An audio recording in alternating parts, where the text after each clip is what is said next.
അപ്പോഴേ നമ്മളൊക്കെ കാലത്ത് എണീറ്റ് കഴിഞ്ഞാൽ ശരിക്കും പറഞ്ഞാൽ വിളക്ക് കത്തിക്കുന്നൊക്കെ വീട്ടിലാണെങ്കിൽ രാവിലെ വിളക്ക് വെക്കുന്നത് എവിടെയാണോ അവിടെയൊക്കെ നന്നായിട്ടൊന്ന് ക്ലീനൊക്കെ ആക്കി തുടയ്ക്കുകയും മുറ്റം അടിക്കുകയൊക്കെ ചെയ്യും അല്ലേ. ശേഷം കുട്ടികളൊക്കെ പഠിക്കാൻ പോകുന്ന വീടുകളാണെങ്കിൽ അവരൊക്കെ പോയി കഴിയുമ്പോൾ നമ്മളൊരു ക്ലീനിങ് ഒക്കെ നടത്താറുണ്ട്. ഞാനും അങ്ങനെ ചെയ്യാറുണ്ട്.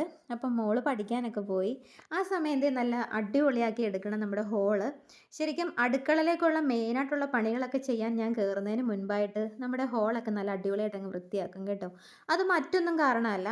നമുക്ക് എപ്പോഴാണോ ഒരു ഗസ്റ്റൊക്കെ വരുന്നതെന്നൊന്നും പറയാൻ പറ്റില്ല.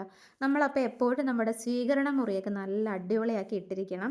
കിച്ചണിലൊക്കെ കുറച്ച് ജോലി ബാക്കി കിടന്നാലും കുഴപ്പമില്ല കേട്ടോ. നമുക്ക് എപ്പോഴും എന്താണെങ്കിലും പാചകമൊക്കെ കഴിഞ്ഞിട്ടാവുമ്പോൾ അവിടെ നമുക്ക് കംപ്ലീറ്റ് ആയിട്ട് വൃത്തിയാക്കാൻ പറ്റും.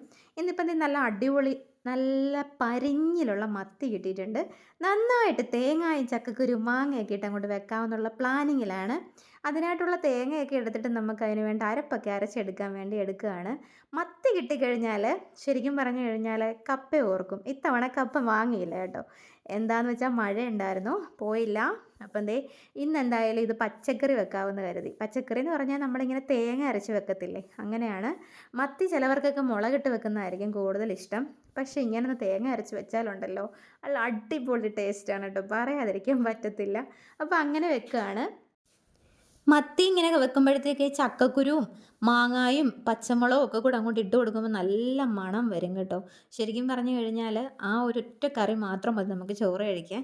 ഇനി അതിൻ്റെ പരഞ്ഞിലൊക്കെ സെപ്പറേറ്റ് ആയിട്ട് വറുത്ത് കൊടുക്കാമെന്ന് വിചാരിച്ചു. ഇനി ഞങ്ങളുടെ സുന്ദരി പെണ്ണ് വന്നിട്ടുണ്ടായിരുന്നു വീട്ടിൽ, ഞങ്ങളുടെ സോന മോള്. ശരിക്കും പറഞ്ഞു കഴിഞ്ഞാൽ നമ്മുടെ വീട്ടിൽ ഇങ്ങനെ ആരെങ്കിലും വിരുന്നുകാരൊക്കെ വരുമ്പോൾ, വിരുന്നുകാരെന്നൊന്നും അല്ല കേട്ടോ, നമുക്ക് ഏറ്റവും വേണ്ടപ്പെട്ടവർ തന്നെയാണ്. അങ്ങനെയൊക്കെ വരുന്ന സമയത്ത് നമുക്ക് ഭയങ്കര ഒരു സന്തോഷമാണല്ലേ. പ്രത്യേകിച്ച് ഇത് ഇങ്ങനെയുള്ള കുഞ്ഞു വാവകൾ കൂടെ ഉള്ളപ്പോൾ. ഇതിപ്പോൾ ശരിക്കും ഇവൾ വന്നപ്പോഴത്തേക്ക് എനിക്ക് ജോലി ചെയ്യണോ അവളുടെ അടുത്ത് പോകണോ എന്നുള്ള ആ ഒരു ഇതായിപ്പോയി. നമുക്കെല്ലാവർക്കും കുഞ്ഞു കുട്ടികളെ വലിയ ഇഷ്ടമല്ലേ. അവരുടെ ആ ഒരു നിഷ്കളങ്കത മറ്റൊന്നിലും കിട്ടില്ല അല്ലേ. അവരുടെ ചിരിയിലും അവരുടെ ആ നോട്ടത്തിലും പോലുള്ള ആ ഒരു നിഷ്കളങ്കത നമുക്കൊക്കെ മറ്റെവിടെയെങ്കിലും കാണാൻ കഴിയുമോ. അപ്പോൾ എൻ്റെ അപ്പച്ചിയുടെ കൊച്ചുമോളാണ്, എൻ്റെ മോളാണ്. അപ്പോൾ ആൾ വന്നിട്ടുണ്ടായിരുന്നു. അപ്പോൾ ആളുമായിട്ട് കുറേ നേരം ഒന്ന് സ്പെൻഡ് ചെയ്യാമെന്ന് കരുതി. ഇനിയിപ്പോൾ എന്തേ ഉച്ചയ്ക്ക് ആഹാരമൊക്കെ കഴിച്ച് കഴിഞ്ഞിട്ട് വൈകുന്നേരത്തേക്ക് എന്താണെങ്കിലും ഒരു ചായക്കുള്ളൊരു കടി വാങ്ങിക്കാമെന്ന് കരുതി നമ്മുടെ പതിവ് പോലെ ലക്ഷ്മി ബേക്കറിലേക്ക് എത്തിയിട്ടുണ്ട്. അവിടുത്തെ ചേട്ടനറിയാം ഞാൻ എന്തായിരിക്കും വാങ്ങിക്കാൻ പോകുന്നതെന്ന്. അതുകൊണ്ട് വലിയ ചോദ്യവും പറച്ചിലൊന്നും ഇല്ലാതെ ആൾ വേണ്ട സാധനങ്ങളൊക്കെ നല്ല അടിപൊളിയായിട്ട് പാക്ക് ചെയ്തെടുക്കാൻ പോവുകയാണ്. എനിക്ക് ശരിക്കും പഴംപൊരിയാണ് കേട്ടോ ചായയുടെ കൂടെ ഭയങ്കരമായിട്ട് ഇഷ്ടം. ഇപ്പോൾ ഇടയ്ക്കൊക്കെ ഞാൻ മറ്റേ നമ്മുടെ കട്ടൻ ചായയുടെ പരിപാടി കുറച്ചിട്ട് നല്ല അടിപൊളി പാൽ ചായയിലേക്ക് നീങ്ങിയിട്ടുണ്ട്. പുരോഗമനം ഉണ്ടായിട്ടുണ്ട് കേട്ടോ.